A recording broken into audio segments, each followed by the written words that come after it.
it's scary, spooky, or spine-tingling, we're here to talk about it. With special guest, Spooky Wife. Now everybody give a big round of applause for our resident man-boy possessed by a devil and the skeleton everyone should want in their closet, Matt Young and Eric Rossi, your hosts of The Devil's Cut. Hello and welcome back to The Devil's Cut, everybody. This week we are talking about a late night talk show themed movie, Late Night with the Devil. And as Eric so expertly presented in the intro, we have special guest Spooky Wife here with us again. Hey. How are you doing today, Heather? I'm doing fine. Having a good weekend? Yeah. She's the expert on the possession subgenre here on our show, so we definitely had to have her back. I would not call myself the expert. I would call myself You're the enthusiast. Enthusiast. Okay, you're the resident enthusiast. Yeah, That's a much better way to put it. Yeah, I think of all of us. I mean, maybe I don't know. It might be a toss up between you two, but I think you might be the most excited anytime a new demonic possession movie creeps up. Mm-hmm. I'm definitely giving her So that it's sort one. of a Devil's Cut tradition to Yeah. anytime we cover one of these, we bring Spooky Wife on so she can revel in a nice satanic panic movie.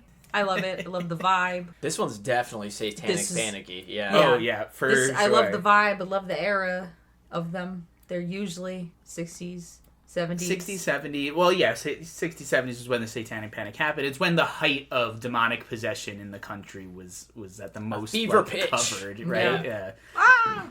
But yeah, so today we're talking about Late Night with the Devil. So this is a 2024, although I could be wrong. I believe it was released in some festivals in 2023. Yeah. So I believe technically its release year is 2023, but we're not going to count it. No. When it goes to when it's to the masses, public release, that's when Yeah. I count it. So a 2024 movie. It's presented and produced by Shudder. This is like a Shudder original, but they're doing movie theater now. Yeah. They were smart. They're like, oh, let's get them before they go to the movies, and then we can put our name on them. Is this isn't the first theatrical release Shudder's done, right? But I will say, this is like the first time I've been in theaters and seen Shudder. The Shudder logo I was like, up oh, there? fuck yeah. But then it was followed by a parade of like 300 fucking studios that put this Yes. movie together. Oh my A god. comical amount of like title card, like Animation. motion graphic Well, it's like, ads. you know how, like, everyone's seen Blumhouse, right? Their little logo intro video is like you're zipping around. You see Michael Myers is like peeking in the windows. You're going all through this creepy house, and then it like zooms out and it goes, Blumhouse, right? And that's Yes. the time. And it's fine when like only one studio does that, and you're like, all right, that was like a 30-second. You know, 3 is very normal. there had to have been at least 8, if not more. There's so many studios that had their hand in this movie. After 4, I was like, whoa. I Too many slices. I started to think we were doing like this was a gag, and these Yeah, weren't actually yeah. real studios. Yeah, I almost thought it was gonna bleed into like commercials for the movie. Yeah, because the format of the movie is found footage of a Yeah. TV show. So I There thought, were even- advertisements would make sense. There were even 2 of them that psyched me out. Like I thought it was the start of the movie. There was one that had like an old timey TV, and I thought that was it. And I turned him out, and I was like, okay, here we go. And then it wasn't it, and I was like, fuck, what the hell? And then it happened again. It was another one that just like looked like it could fit the theme of the movie, and I was like, shit, not again. So when it actually started, I was like, oh, now it's starting. We made it. We're here. Yeah, I kept getting psyched out. I was like, what the hell? It was weird. That being said, But, a lot yeah. of people really clearly came together to put this movie Yeah. on the screen, Which which is cool, awesome. which is good. Yeah, I mean that just means more people had work, right? And Yeah. we're not in a climate where we can really stick our noses up at like 30 studios Absolutely getting not. work, right? No, and what that actually means, if you think about it, that means a lot of people came together to fund this because they thought it was worth that theatrical release and making it what it was. So that's also a good sign that it's going to be probably a very good movie, because a lot of people signed up. signed on to it. A lot of people believed in it from the start.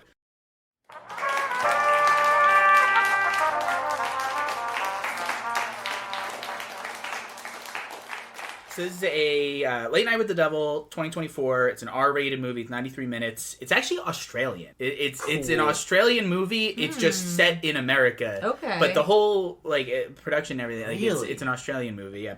Good for the Aussies. It's written and directed by two brothers, Cameron and Colin Cairns. They are not strangers to horror. They've done a bunch of shorts and TV stuff. They have two other horror movies under their belt. One is called 100 Bloody Acres. That's a good name. And the other one is called Scare Campaign. And Scare Campaign I thought was interesting because it's a similar idea. It's about a TV show where shit goes wrong, except it's on the set of one of those scare tactics shows where they prank people into thinking they're in some sort of like monster movie or like home invasion scenario. Did you ever see that show? It was on Sci-Fi a lot. Yeah. I'm trying to...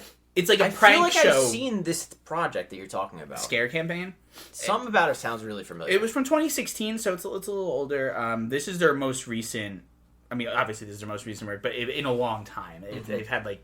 It's been a while, since way even before the pandemic that they put out a movie. It was actually produced by David Dastmalchian. He was so invested in the story that he was like, I'm gonna help fund this movie to make sure we get to make this. Sick. David Dastmalchian actually is a huge horror buff. He yeah. writes articles for Fangoria all the time. Oh, okay. That's awesome. And he actually has, I was reading it this morning, a comic book series called Count Crowley. It's all about like poking fun at the horror host stuff. There's a really famous article that he wrote that was all about regional horror movie hosts or horror TV hosts like Joe Bob. Yeah. And, what's the one that Steve always talks about? Oh my god. Svengoolie. Yeah. Elvira, you know. Yeah. So what it's about this like down on her luck news reporter who gets fired for just like she's an alcoholic, so she's wasted on the job, and she like just totally like curses out the people that she's interviewing, and so she gets fired. But then as like one last, they're like, all right, we won't let you go, but you have to just fill in for our like late night horror show guy has disappeared. We don't know where he went, so you just have to be Count Crowley. Okay. So she goes and she puts on the makeup and she does the whole show, and she's like really successful. So she wants to keep doing it, but she keeps being like besieged by real life monsters that keep showing up to try and like kill her. Oh, okay. cool. So she has to like fight monsters like at night and then like go and do her like TV show. That's cool. That sounds fun. I would check that out. It's really cool. The Yeah. art also pretty killer. I'll put a link to it in the description. Yeah. So you guys can go check it out. It was really cool, and it just made me go like, there's so much I didn't know about David Dastmalchian, but like he has a coffin sponsorship. He's like the spokesman for a custom coffin company. Hell yeah! What a cool guy. that's the way to go, man. That's like- so sick. that's the like raddest gig you could get. Right? Yeah. It's like, that's like really walking the walk. Yeah, right. Yeah. If you're gonna be like a I love horror it. guy, and now you're it's like the people. It's cooler than getting like a liquor sponsorship. You know, if you're in the horror community and you're Yeah. like, oh, that's like the Coffin. He's sponsored by the Coffin guys. Yeah. Yay! That's pretty rad. Pretty metal. Late Night with the Devil is about the recovered footage of a 1970s late night talk show, Night Owls with Jack Delroy, and the fateful Halloween night that ended in disaster when Jack brings on a collection of paranormal experts and one girl who may or may not be possessed by a demon with a penchant for showmanship. Starring David Dastmalchian, obviously, who produced it, but also stars as the main character. He was last seen on the podcast in Boogeyman. He was. Oh, yeah. He was the like sort of inciting incident in Boogeyman. It's also starring Laura Gordon playing Dr. June Ross Mitchell. We have not covered a movie with her in it, but she is one of the characters in Saw 5. Oh. She's a jigsaw victim. I don't think I saw that an far down. ever-growing web of so many people in movies we cover. It's like, oh, they died in Saw. Yeah. Oh no. Yeah. Also starring Ingrid Torelli in her debut performance as Lily is the girl's name. Yep. Lily in this movie. She did pretty good. Yeah. Good. She's done a bunch of shorts, and when she was really young, she was on some TV episodes. But this is her first big time performance, and she's pretty center stage in this movie. I think she does a good possessed girl job. I mean, Yeah, me and Heather were talking about her, what was Yeah. that, yesterday, 2 days ago? She's a really good cast for this because she has like a very weird kind of like almost too symmetrical face. yeah, she's Like, got where did you say she's from? Hold on. Australian. Either way, she has like she almost has like Megan face. Yeah, you know what? She does kind of look like a real life. Her eyes are very similar to the Megan eyes, the robot eyes. It's scary, but it works really good for like a possessed girl who's like, you know, playing a little innocent, but also like very clearly disturbed. After this, I'm gonna have to put a side by side up on the Discord of this actress and Megan.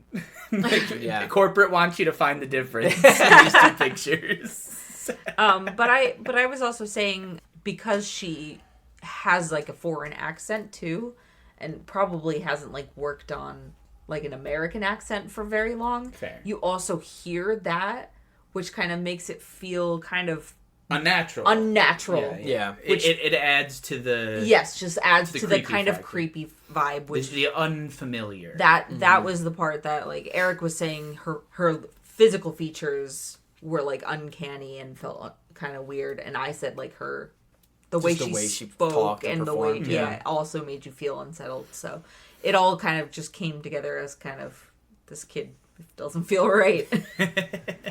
Agreed. I thought it was a really good performance. Honestly, all around performances are pretty awesome. I mean, I guess we can go right into how we felt. I think collectively we can all agree we really enjoyed this movie. Yeah, really absolutely. fun. I mean, we've been like waiting for this one to come out for a while. We've been seeing this come out of the like festival circuits. Yeah, for And sure. like it was getting glowing reviews out of the gate. So like this one has been a long time coming and definitely worth the wait. I think the rest of 2024 is going to be hard pressed to put out a movie as like stylish as this. Absolutely. Yeah. It has a really specific vision they were going for, and they hit it right out of the park like every step of the way. Like, the whole movie just feels so like tight and exactly what they wanted to put out, you know? Which, as we've learned, is really how you get good movies.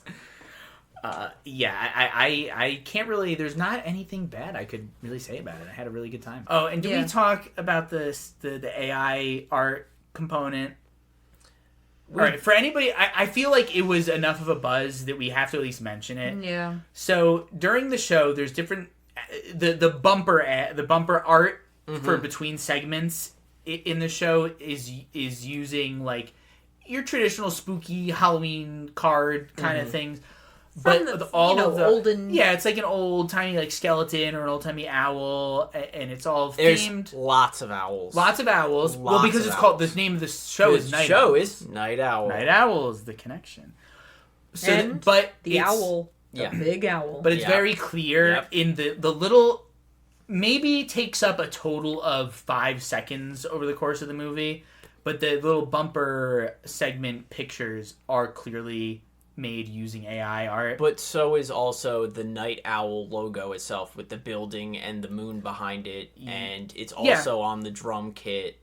They have it taped on the drum kit for the Halloween episode. So we understand the controversy of using AI art. Me and Eric are illustrators professionally. Yes. We understand the damage that AI art is and has done. That being said, in this movie, me personally, and this is as a professional illustrator, somebody who in theory could have gotten paid to do this, I don't feel that bad about it.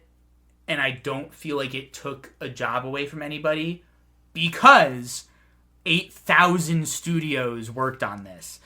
They had enough artists that even like one of them just did it and was probably fully capable of doing this, doing all the art custom all by himself. I know it's murky waters. For me, I don't think anybody lost out on a job because of this. I find it disappointing the amount of it that was used on screen. obviously. I especially considering how many other artists I've seen jump to action within 4 hours of people finding that out and being like, hey, by the way, here's my finished piece I did of this. It took me 4 hours and it already looks better than the one that they used AI to make, and it's in the same style.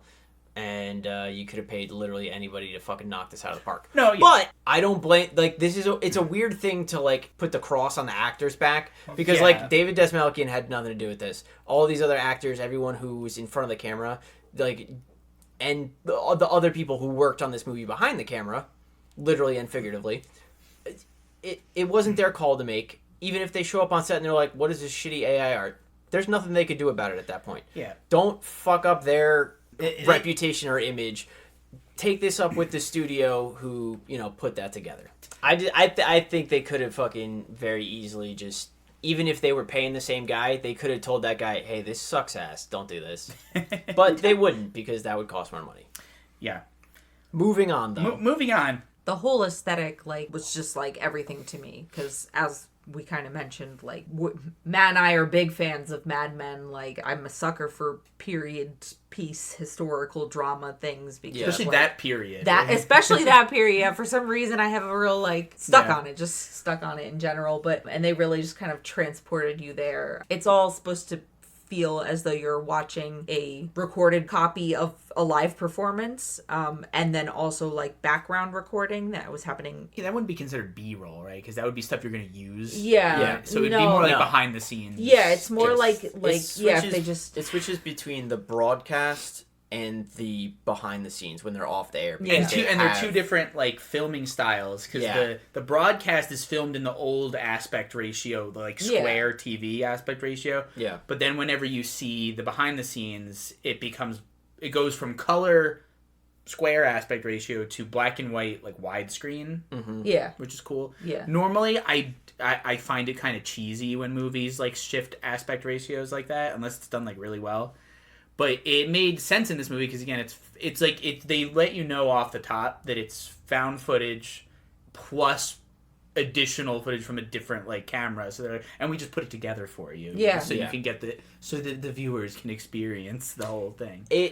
Without comparing it to Fourth Kind in any way, except for maybe the format. I like the format of the Fourth Kind, where it's kind of like, you seen that one, that like bad alien one?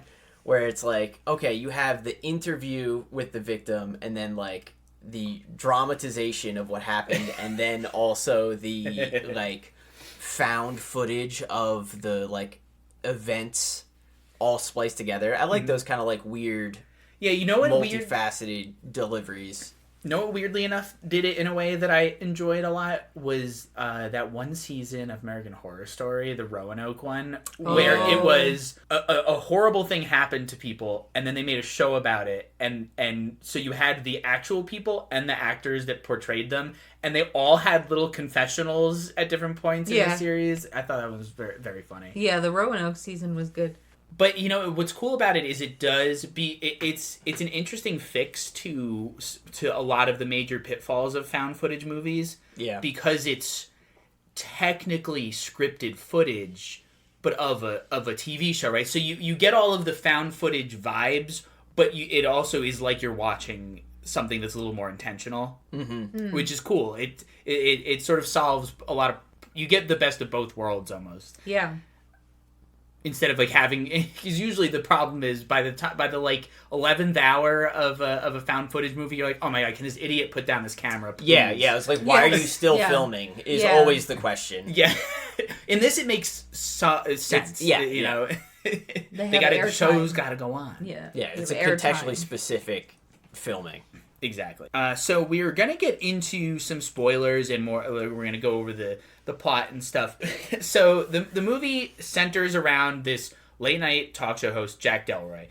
At the beginning of the movie, we get sort of like a history of his leading up to his career, the current current night. So we get a little history of his career, but also just background on him a little bit. And in his backstory, they tell us that he's part of in the movie they call it the Grove. Just the Grove. The Grove. Yeah, it's very transparent, like one-to-one with the Bohemian Grove. It's basically, it just is. They just cut out the Bohemian Yeah, they just took the Bohemian. They kept everything, including the giant owl. All of it is the same, except they just were like, just call it the Grove for the movie. Well, they didn't want they didn't want him coming for him. Oh, I'm sure. No. It's kind of funny. So, like, when we started watching this movie, I had no idea that there was this whole, like, Bohemian Grove, like, connection subplot. So, like, halfway through this movie, when it starts really getting out of control and, like, very clearly being associated, I was like, oh, fuck, I have to do so much Bohemian Grove, like, research now. For people who don't know, the, like, average conspiracy theorist person will tell you, 10,000 stories immediately about what Bohemian Grove is and how it's associated with the Illuminati, and that's where they're, like, all the rich and powerful go to hang out, sacrifice children and talk about, world domination and network. So I was a little excited because it makes this movie, like, super fun and weird to have that connection, but I also had to do some very painful reading and viewing of materials. The way I can best describe it is that reading about this kind of, like, very specific Illuminati shit, your brain tries so hard to not learn anything. It's just like your brain, man. It's so bad. It's so dumb. But I have here for us a little explanation of what the history of Bohemian Grove is and the reality of things, because I want to kind of cut through the conspiracy theory bullshit and get to just mostly hard facts that, pertain to the movie. Sure. So, if you're driving in your car, don't run off the side of the road. If you're walking somewhere, just be aware of your surroundings. Don't let this information lull you to sleep. Bohemian Grove is a restricted 2,700-acre campground in Northern California that belongs to a not-so-secret club known as the Bohemian Club. Mid-July each year, Bohemian Grove hosts a 2-week-plus encampment for some of the world's most prominent men. Yes. Men. Boys Club. Boys. All boys. Sorry, Heather. The Bohemian Club. See you in a week. We're going to the Grove. 2 weeks. See you in 2 weeks. 2+. 2+. Just keep the door unlocked. We'll be back. Yeah. Yikes. The Bohemian Club was founded in 1872 by a small group of San Francisco journalists, writers, actors, and lawyers who wanted to have a place where they could go to enjoy their arts and put together, like, amateur artistic performances. Right, because it's, like, so hard for just a bunch of white guys to just be themselves, They need a place. They need a place where they can really open up and put on skirts and have. It was really hard. It still is. I'd say it's even harder these days. Let me play the world's tiniest violin. Yeah.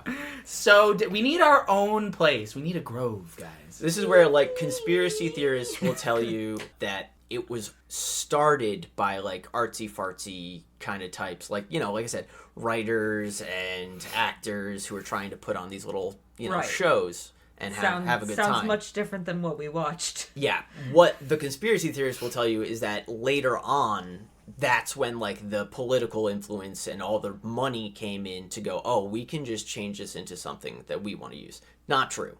Right from the beginning, the club also included rich losers who needed friends.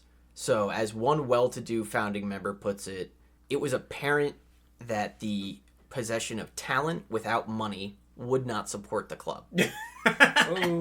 So, the founding members decided that the club should also... Yeah, honestly, it's not supporting me right now. Yeah, no. Oh, no. They decided that they would also include men who had money as well as brains. Oh. Yeah. Today, with a 15-year wait list and a $25,000 membership fee for first-timers. Oof, ouch. That's just your entrance fee? Yes. Or is it an annual $25,000? But that's entrance. But that's nothing to these people. Remember, that's nothing. That's just for first-timers. But that's how you get in, right? If $25K is nothing to you, you're in. That's how you... Yeah. Okay, so since founding of the club, the Bohemian Grove's mascot has been a big owl. Symbolizing, Big owl. Symbolizing wisdom and, like, worldly knowledge. A 30-foot hollow owl statue made of concrete over steel supports stands at the head of the lake in the grove. This statue was designed by sculptor and two-time club president.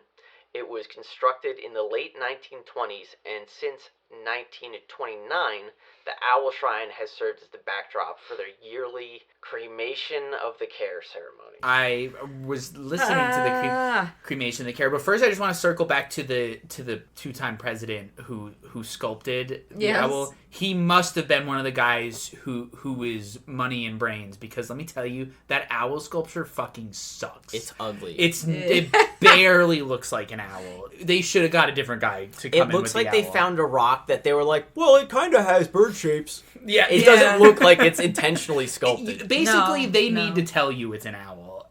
Yeah, but this owl totem is everywhere, and it's not just at the lake. It's on everything. It's on the shot glasses. It's on the napkins. It's on stationery, coffee cups. It's their mascot. It's everywhere. It's like the Starbucks mermaid. Yeah, it's like all there. It's like your. I always forget she's a mermaid. It's like your swag. It's the shit that everyone gets. Of course, yeah.